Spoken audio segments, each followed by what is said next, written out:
If you work in Figma and want to keep your designs clean, organized, and easier to move around, grouping elements is one of the fastest things you can learn. In this video, I'm going to show you exactly how to group elements in Figma, step by step, so you can keep related objects together and work much more efficiently. If this tutorial helps you, be sure to hit like and subscribe for more quick Figma tips and software tutorials. Let's jump in. First, open your Figma file and go to the canvas where your elements are placed. To group items together, you need to select the elements you want to combine.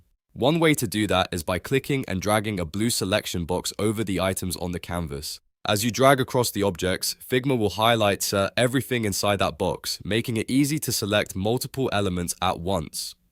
Another way to select items is by holding Shift and clicking each object individually. This is especially useful when the elements are spread out or when you only want to pick certain parts of your design. If you prefer working from the Layers panel on the left, you can also hold CMD on Mac or Ctrl on Windows and click the specific layers you want to include. This is a great option when your canvas is crowded and it's hard to select things directly. Once your elements are selected, the next step is to group them. To do that, right-click on the selected items and choose Group Selection from the menu. Figma will immediately combine those elements into one group. Now, when you click and drag, resize, or reposition them, they'll stay together as a single unit. That makes it much easier to organize buttons, icons, text blocks, interface sections, and any other design elements that belong together. Grouping is also helpful when you want to reduce clutter in your file and keep your layers panel more manageable.